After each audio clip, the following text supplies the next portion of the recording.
টক মিষ্টি ঝাল ঝাল এরকম চালতার আচার পছন্দ করে না এমন বাঙালি খুঁজে পাওয়া খুবই মুশকিল। সো হ্যালো এভরিওয়ান, আসসালামু আলাইকুম। কেমন আছেন সবাই?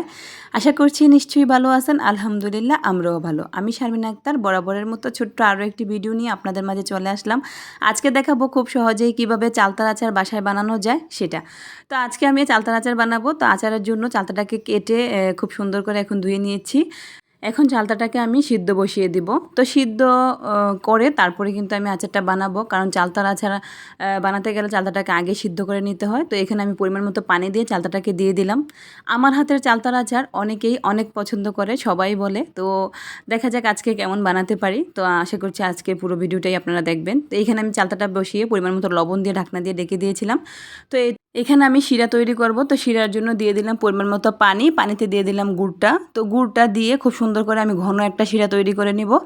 এখানে কয়েকটা আস্ত মশলাও দিলাম, দিয়ে দিলাম 2-3টা হবে তেজপাতা, আর 2টা দারচিনি, আর 2-1টা এলাচ। তো শিরাটা যখন একটু ঘন হয়ে আসছে তখন কিন্তু আমি আগে থেকে যে চালতাটা সিদ্ধ করে রেখেছি সেটা দিয়ে দিলাম। আমি কিন্তু চালতা সিদ্ধ করে পানিটা ফেলিনি। তো আপনারাও চেষ্টা করবেন চালতা সিদ্ধ করার পর পানিটা না ফেলাতে, পরিমাণ মতো পানি দিলে একটু শুকিয়ে নিলেই হয়।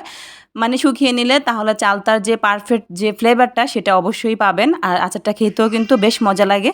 তো এখানে শুকনো কয়েকটা মরিচও দিয়ে দিলাম, তারপরে দিয়ে দিলাম 2 চা চামচের মতো হবে গুঁড়া মরিচের গুঁড়ো। তো ঝালটা আপনারা অবশ্যই বুঝে শুনে দিবেন। আমি আমার পরিমাণ মতো দিচ্ছি, তো আপনারা আপনাদের পরিমাণ মতো বুঝে শুনে দিবেন। আচারটা খেতে কিন্তু অনেক মজা হয়েছিল। তো এভাবে খুব সহজেই কিন্তু চালতার আচার বাসায় বানিয়েও খাওয়া যায়। তো চাইলে আপনারাও কিন্তু বাসায় এভাবে খুব সহজে বানিয়ে খেতে পারেন। তো এখানে মশলার জন্য দিয়ে দিলাম কয়েকটা পাঁচফোড়ন।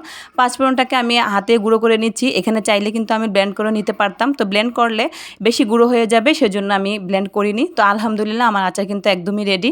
আমি মশলাটা দিয়ে শুকনো শুকনো করে তারপরে আমি উঠিয়ে নিয়েছি। তো এই তো তারপর আমরা সবাই মিলে খেতে বসে পড়লাম আচারটা। তো খেতে কিন্তু দারুণ হয়েছিল আচারটা। তো আজকের ভিডিওটি কেমন লাগলো তো অবশ্যই কিন্তু জানাবেন। তো ভালো থাকবেন সবাই। আল্লাহ হাফেজ, আসসালামু আলাইকুম।